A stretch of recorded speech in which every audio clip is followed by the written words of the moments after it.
Guys এখন দেখাবো আপনাদের একটা জামাইয়ের ভিডিও, দেখতেই থাকেন। আমি দেখাইতেছি আপনাদেরকে। এই যে দেখতেছেন বিনোদন কাশেম ভাই, এই যে দেখতেছেন সোহাগ ভাই জামাইয়ের ভিডিও করার জন্য প্রস্তুতি নিয়েছে।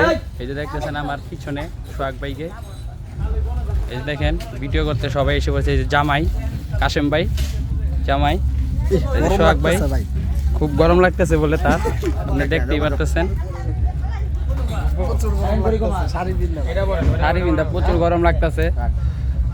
বিনোদন দেওয়ার জন্য ভাই কত কষ্ট করি। হ্যাঁ এই যে দেখেন আপনাদের বিনোদন দেওয়ার জন্য ভাই প্রচুর কষ্ট করি, প্রচুর। তারপরও আপনারা ভালোবাসেন না ভাই। ভালোবাসা সোহাগ ভাইকে ভালোবাসা দিবেন ভরপুর। ঠিক আছে